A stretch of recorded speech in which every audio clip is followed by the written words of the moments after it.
오시는 분들은 아실지 모르겠지만 앞에 이렇게 앉아 있으면 뒤에 이 문 열린 뒤에 보면 꽃이 피어 있죠.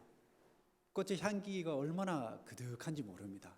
오늘 찬양대가 우리 주님께 심령을 올려드립니다 이렇게 하는데 향기가 확 들어오는데 향기대에 올라가는 듯한 느낌? 그런 느낌이 들어서 참 좋았습니다. 여러분들도 이 향기를 맡으셔야 되는데 마스크를 끼고 계셔서 잘 못 맡으셨죠. 오늘 한번 맡고 가십시오. 집에 가실 때. 목회를 크게 두 가지로 분류할 수 있을 것 같습니다. 하나는 복을 따르는 목회, 다른 하나는 우리 교회가 계속해서 강조를 하고 있는 내용이지만 하나님의 나라를 따르는 목회, 그렇게 나눌 수 있을 것 같습니다. 복을 따르는 목회는 복을 강조하고 개인 구원을 강조하며 많게는 내세를 강조하는 목회라고 할 수가 있고요. 이에 반해서 하나님의 나라를 따르는 목회는 사회 구원을 강조하고 또 사명을 강조하며 현실을 강조하는 목회라고 할 수가 있습니다. 자, 그렇다면 이 두 목회 중에 어느 목회가 더 우세할까요? 이 두 목회 중에 복이 중심이 되는 복을 따르는 목회가 더 우세합니다. 왜냐하면 복을 강조할수록 교인들이 좋아하고 또 교회는 성장하기 때문에 그렇습니다. 그래서일까요? TV에 나오는 그 설교들을, 많은 설교들을 들여다보면 복을 따르는 설교가 많아 보입니다. 그러니까 예수 믿으면 어떻게든 복을 받아야 한다는 것이죠. 그런데 문제는 이 두 목회가 서로 갈등을 빚고 있다라는 겁니다. 그러니까 복이 중심이 되는 목회와 하나님 나라가 중심이 되는 목회가 서로 비난하는 그런 모습들, 그런 양상이 있더라는 거예요. 예전에는 신신학이라는, 여러분 들어보셨지 모르겠지만 신신학이라는 그런 말을 하면서 서로 많이들 싸웠습니다. 심지어 그런 문제 가지고, 그런 논쟁 가지고 교단이 갈라지기도 하는 그런 사태들도 일어났고요. 지금도 이런 싸움은 여전합니다. 여러분, 복음이 전파되면 사람이 변합니까? 변하지 않습니까? 잘 모르시겠습니까? 복음이 전파되면 사람이 변합니다. 그뿐 아니라 사회도 변합니다. 한국 사회만 들여다봐도 우리가 그걸 충분히 알 수가 있죠. 그렇게 해서 새로운 사람이 되고 새로운 사회가 만들어집니다. 왜 그럴까요? 복음이라는 것은 이 땅에 하나님의 나라를 선포하는 능력이 있기 때문에 그렇습니다. 이렇게 능력이 있는 복음이 전파되는데 사람이 복을 받지 않을 수가 없고 사회가 변하지 않을 수가 없다라는 겁니다. 오히려 변하지 않는 게 더 이상하다라고 할 수가 있는 거죠. 그런데 아이러니하게도 하나님의 나라를 이루는 데 있어서 가장 큰 걸림돌이 여러분들 뭘까요? 이 복입니다. 복. 하나님의 나라를 이루어가는 데 있어서 이 복이라는 것이 가장 큰 걸림돌로 작용할 때가 너무 많더라는 거예요. 그게 좀 의외잖아요. 우리가 살고 있는 이 지금의 시대도 그러하고 주님이 살던 그 시대도 그러했어요. 그 시대 때 하나님의 나라를 주님이 선포하시고 또 가르치고 보여주어도 도무지 사람들이 그 하나님의 나라를 받아들이려고 하지 않습니다. 그렇다고 해서 제가 복이 나쁘다, 복이 잘못된 거다라고 말을 하려고 하는 게 아니에요. 왜냐하면 주님의 말씀을 들여다봐도 이 두 단어가 다 들어있기 때문입니다. 즉 복이라는 단어도 들어있고 하나님의 나라라는 단어도 들어있기 때문에 그래요. 이뿐 아니라 놀랍게도 이 두 단어 사이에 조금의 어색함이나 갈등도 보이지 않습니다. 오히려 복과 하나님의 나라가 너무나도 자연스럽게 어우러져 있어요. 조금도 복과 하나님의 나라가 대립하거나 갈등을 보이지 않는다라는 겁니다. 오히려 하나가 되어서 조화를 이루고 있지요. 자, 그렇다면 과연 이 둘의 관계가 무엇일까? 이 둘의 관계. 주님은 말씀하십니다. 나를 믿는 자들은 복 있는 사람들이 되어야 된다. 나를 믿는 사람들은 복 있는 사람이 되어야 된다. 주님께서 말씀하셨던 이 5장 3절에서부터 10절의 이 본문을 한정해서 이렇게 보더라도 여러분들 너무 잘 아시는 이걸 우리가 팔복이라고 얘기하잖아요. 이 팔복의 본문만 들여다봐도 주님이 복이 있다라는 말씀을 몇 번이나 하세요? 팔복이니까 몇 번이에요? 8번이지 않습니까? 8번이나 하고 있습니다. 심령이 가난한 자는 복이 있나니, 애통하는 자는 복이 있나니, 온유한 자는 복이 있나니, 의에 줄이고 목마른 자는 복이 있나니, 긍휼히 여기는 자는 복이 있나니, 마음이 청결한 자는 복이 있나니, 화평하게 하는 자는 복이 있나니, 의를 위하여 박해를 받은 자는 복이 있나니. 무려 복에 대한 강조를 이렇게 이제 하고 있는데, 이 복에 대한 강조를 여기만 하고 있는 게 아니에요. 우리가 구약 성경을 들여다봐도 하나님이 아브라함을 부르실 때 뭘 강조하세요? 복을 강조하고 있잖아요. 그리고 신명기 28장에 보면 복에 대한 내용이 얼마나 많은지 모릅니다. 그리고 시편 1편에는 복 있는 사람은 이렇게 시작을 해요. 그렇게 복을 강조하고 있습니다. 어디 그뿐인가요? 그 외에도 수많은 곳에서 복에 대한 내용이 다 거론이 되고 있어요. 그러니 예수 믿는 사람은 복을 받아야 됩니다. 아멘. 영적인 복을 받아야 되고, 물질의 복을 받아야 하며, 영생의 복을 받아야 하고, 이 땅의 복을 받아야 됩니다. 왜 그렇습니까? 왜 이런 복들을 받아야 되죠? 그 이유는 이 모든 복의 근원이 하나님이기 때문에 그렇습니다. 또한 하나님이 당신의 자녀들에게 복 주기를 기뻐하시는 분이기 때문에 그렇다라는 것입니다. 여러분들이 신앙생활하면서 지금까지 성경을 많이들 보셨죠? 성경 많이들 보셨을 텐데, 혹시 그 성경을 보시다가 하나님이 복 주기를 싫어한다, 또는 복 주기를 좀 인색해 한다, 이런 대목들을 여러분들 보신 적 있으십니까? 오늘 우리가 함께 읽은 이 본문에서도 주님은 믿는 자들이 복 받기를 기뻐하시는 모습을 우리가 보게 되는 거예요. 그렇다면 믿는 자들이 받아야 될 복이 무엇일까? 바로 하나님의 나라입니다. 하나님의 나라. 우리가 함께 읽은 이 본문에 이 하나님의 나라와 복이 함께 나옵니다. 그렇다면 이 하나님의 나라를 우리가 어떻게 이해를 해야 될까요?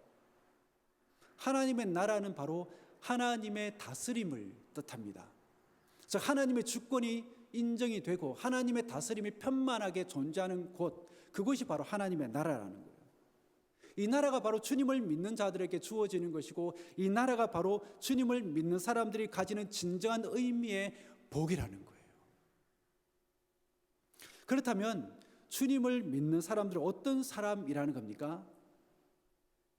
주님을 믿는 사람들은 하나님의 주권을 인정하고 하나님의 다스림을 인정하는 사람들입니다.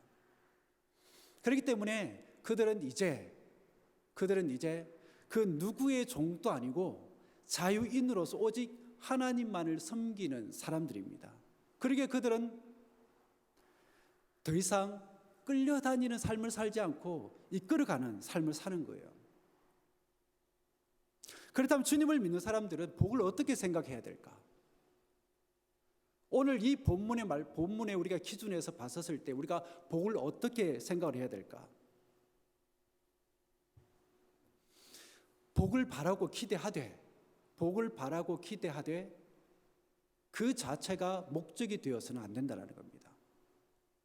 주님이 우리에게 주시는 그 복을 우리가 누리되 그걸 섬겨서는 안 된다라는 것입니다.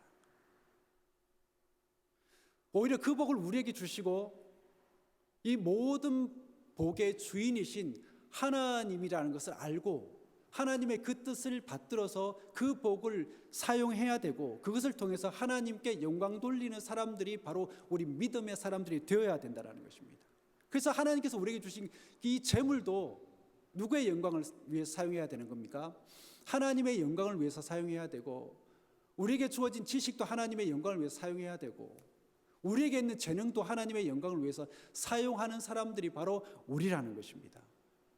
이런 차원에서 우리가 복을 생각하고 이런 차원에서 우리가 복을 받아들인다면 그 복은 전혀 하나님의 나라와 대립하지도 않고 또 보기에 어색하지도 않다라는 것입니다.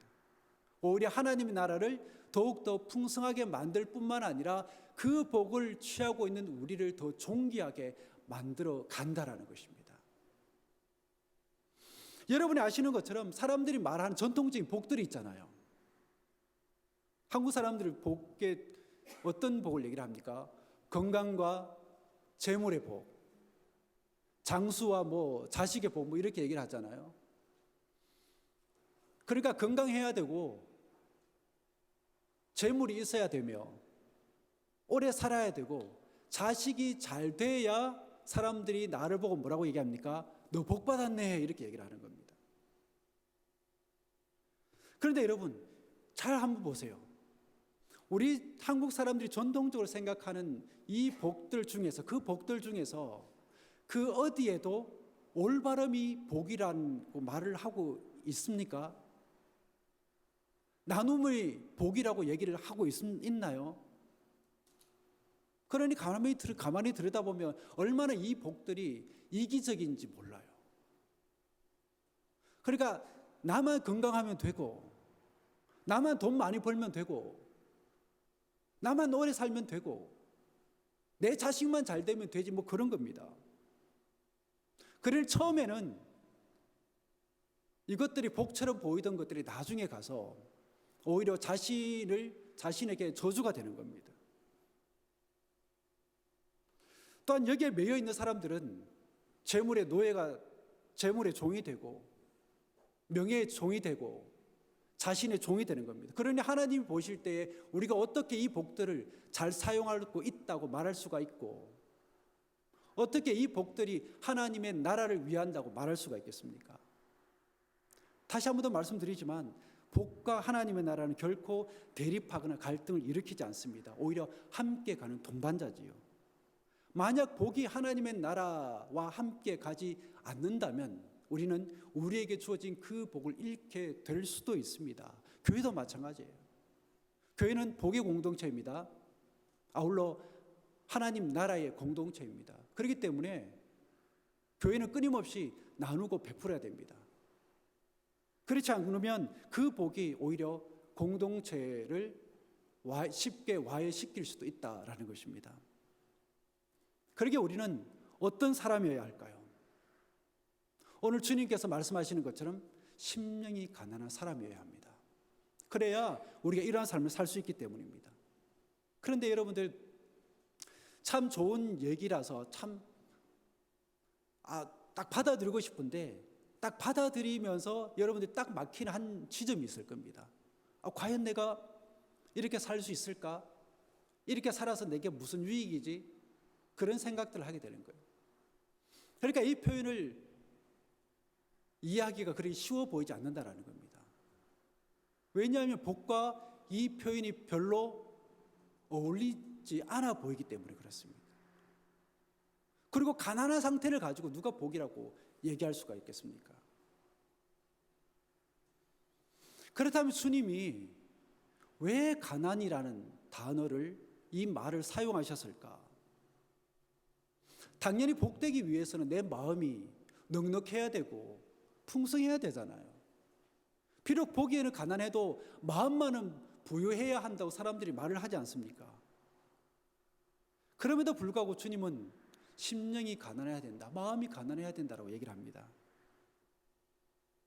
여기서 말하는 이 가난이라는 것은 한편으로는 불쌍한 모습이기도 하지만 또 다른 한편으로는 사모하고 갈망하는 마음을 가리킵니다. 즉 내 속에 하나님과 하나님의 나라가 없기 때문에 내 마음은 가난한 상태이며 그래서 그것을 채우고자 하는 강한 욕구가 있는 마음을 주님이 가난이라고 지금 표현하고 있는 거예요. 다시 말해서 이전에 내가 추구하던 그 세상의 것들을 다 버리고 가난해진 그 마음에 이제는 하나님과 하나님의 나라를 채우고자 하는 마음이 있으니 그 마음이 바로 복된 마음이 아니고 무엇이냐라고 주님이 말씀하고 있는 거예요. 그렇게 이런 마음을 가진 자가 하나님이 보시기에 복된 사람인 거예요. 왜요? 이러한 마음을 가진 자는 결국에는 하나님과 하나님의 나라를 그 마음에 소유하게 되기 때문에 그렇다는 것입니다. 여러분, 그렇다면 이러한 마음을 우리가 어떻게 가질 수 있을까요? 회개해야 됩니다. 회개해야 우리가 이러한 마음을 가질 수가 있습니다. 즉 회개를 통해서 이 땅을 향해서 내가 향했던 그 과거의 그 발걸음들, 또 내가 과거에 추구했던 그 모든 것들을 다 비워질 때에 그 마음에 이 복이 임하게 된다라는 것입니다. 순서가 맞지 않나요? 그러게 회개가 뭐냐? 회개라는 것은 지금까지 걸어갔던 길과 내가 추구했던 것, 내가 가지려고 했던 그 모든 것들을 이제는 그만두고 돌아서서 새로운 길을 가고 새로운 것을 추구하는 게 바로 회개입니다. 이 표현을 오늘 본문의 정신으로 다시 한 번 더 표현하자면 이렇습니다. 믿음의 사람들은 자신의 길과 세상의 왕국으로부터 돌아서서 하나님과 하나님을 나라를 향해서 나아가야 된다는 겁니다. 세상의 가치를 추구하던 길에서 벗어나서 돌아서서 하나님의 나라를 향해 나아가는 거예요.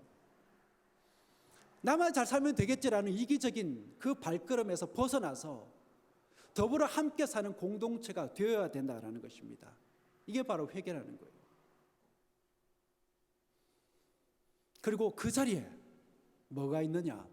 바로 가난과 복이 함께 있는 겁니다. 왜냐하면 옛것을 내가 버리니까 가난인 것이고, 동시에 내가 하늘로부터 얻어지는 게 있으니까 복이라는 거예요. 또한 회개는 뭐냐?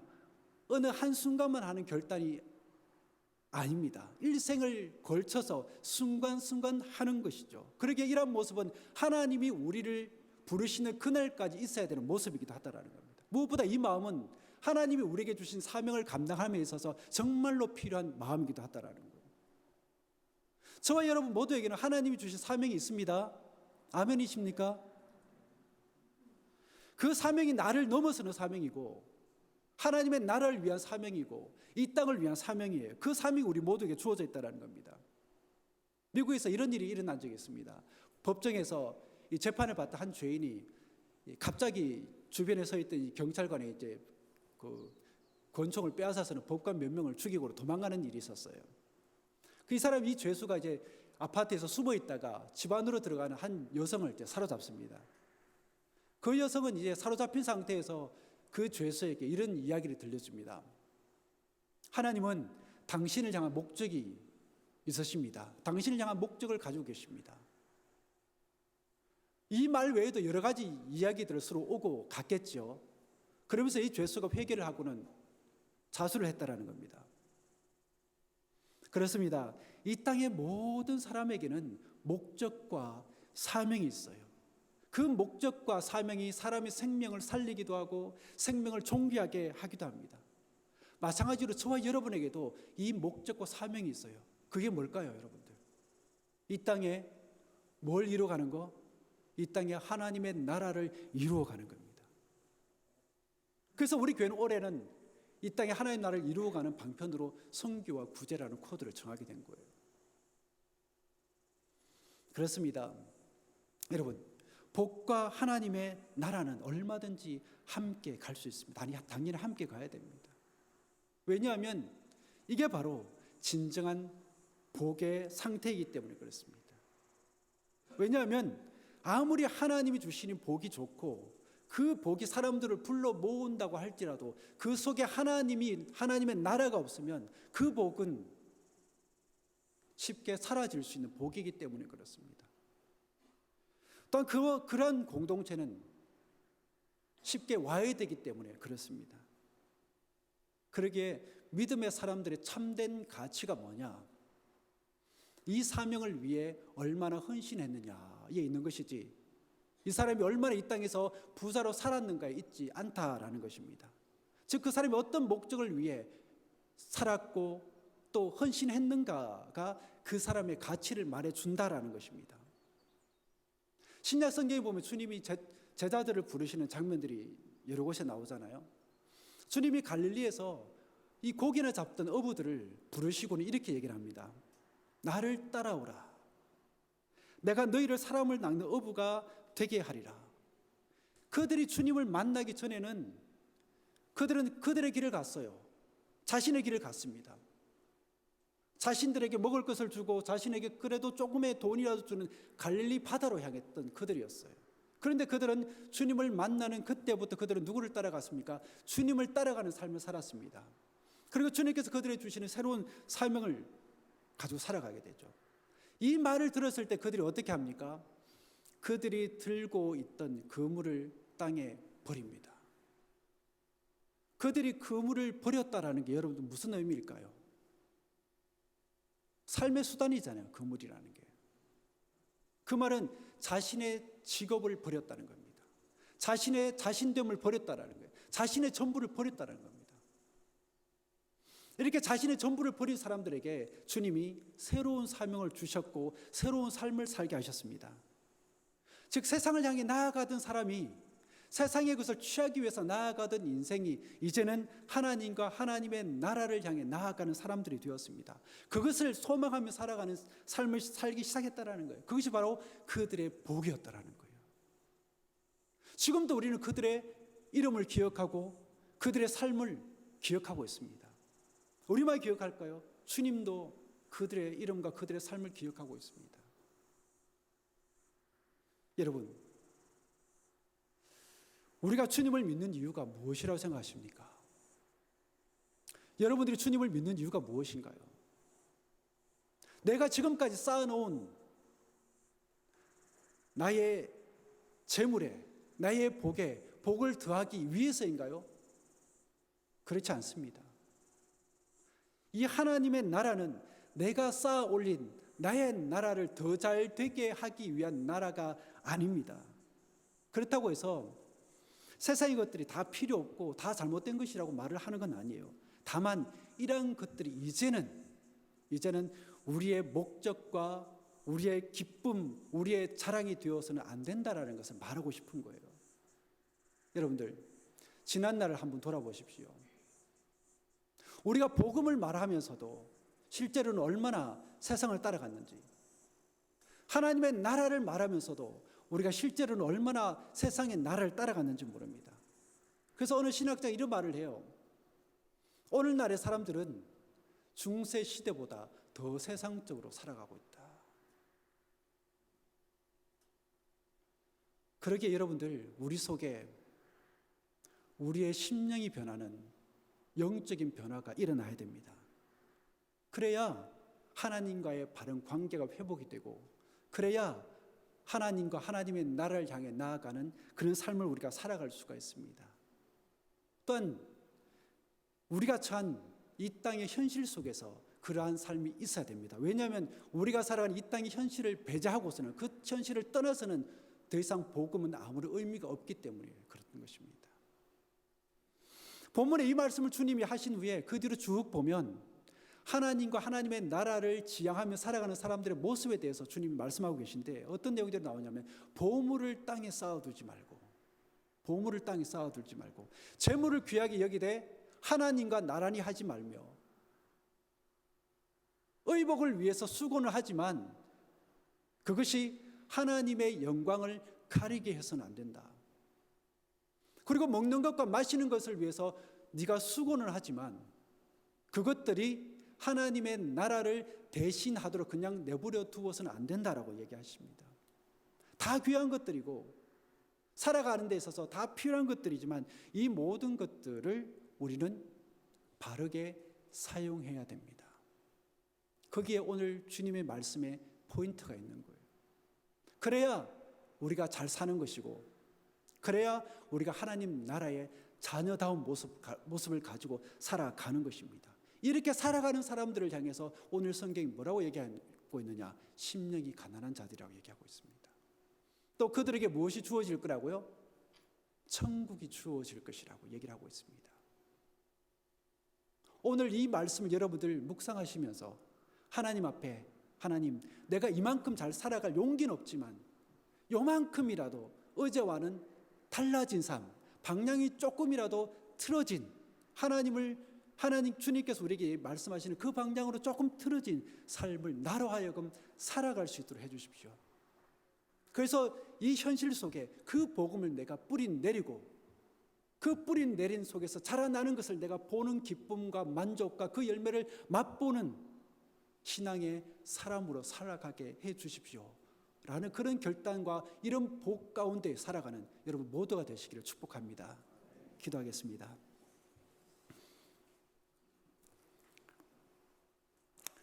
주님이 말씀하시고 가르쳤던 그 하나님의 나라, 그 하나님의 나라가 우리 마음속에 늘 자리하기를 원합니다.